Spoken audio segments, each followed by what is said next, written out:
భగత్ సింగ్ 118వ జయంతి ఉత్సవాలను ఈరోజు కరీంనగర్లోని భగత్ సింగ్ విగ్రహం పెద్ద ఎత్తున చేయడం జరిగింది. ముఖ్యంగా భగత్ సింగ్ యొక్క జీవిత చరిత్రను ఈరోజు విద్యార్థులకు అందించాల్సిన బాధ్యత మొత్తం కూడా రాష్ట్ర ప్రభుత్వాల కేంద్ర ప్రభుత్వాల మీద ఉందని చెప్పేసి భారత ఐక్య విద్యార్థి ఫెడరేషన్ తెలంగాణ రాష్ట్ర కమిటీగా ప్రభుత్వాలు డిమాండ్ చేస్తూ ఉన్నాం.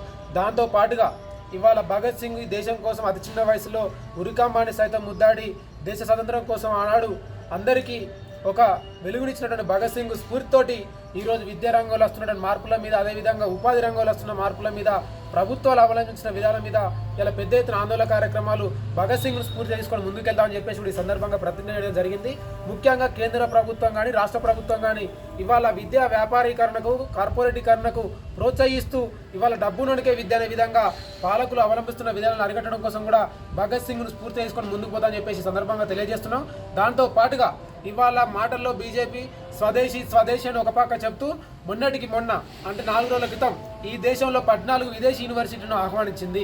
మరి మీరు స్వదేశీ అని చెప్పేటువంటి మోడీ గారు కావచ్చు, స్వదేశీ అని చెప్పేటువంటి బీజేపీ నాయకులు కావచ్చు, మరి 14 విదేశీ యూనివర్సిటీ రావడం వల్ల ఈ దేశ పౌరులు ఏమవుతారని చెప్పేసి కూడా ప్రశ్నిస్తూ ఉన్నాం.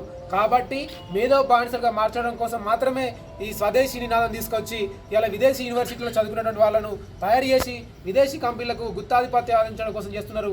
ఈ కుట్రలు తిప్పికొట్టడం కోసం కూడా విద్యార్థులు, యువకులు పెద్ద ఎత్తున కదిలి రావాలని చెప్పేసి కూడా డిమాండ్ చేస్తున్నాం. దాంతో పాటుగా భగత్ సింగ్ జయంతులు కానీ, వర్ధంతులు కానీ కేంద్ర రాష్ట్ర ప్రభుత్వాలు అధికారికంగా నిర్వహించాలని చెప్పేసి కూడా డిమాండ్ చేస్తున్నాం. దాంతో పాటుగా ఇవాళ భగత్ సింగ్ ఒక రోల్ మోడల్, కానీ ఇప్పటివరకైనా భారతరత్న అవార్డు ఎందుకు ప్రకటిస్తలేరో కేంద్ర రాష్ట్ర ప్రభుత్వాలు కూడా ఆలోచించాలని చెప్పేసి కూడా చెప్తూ భవిష్యత్తులో భగత్ సింగ్ను స్ఫూర్తి తీసుకొని అనేక ఉద్యమాలు చేపడతామని చెప్పి హెచ్చరిస్తూ నా పేరు మాధవ్ తిరుపతి, యూఎస్ఎఫ్ఐ రాష్ట్ర కార్యదర్శి.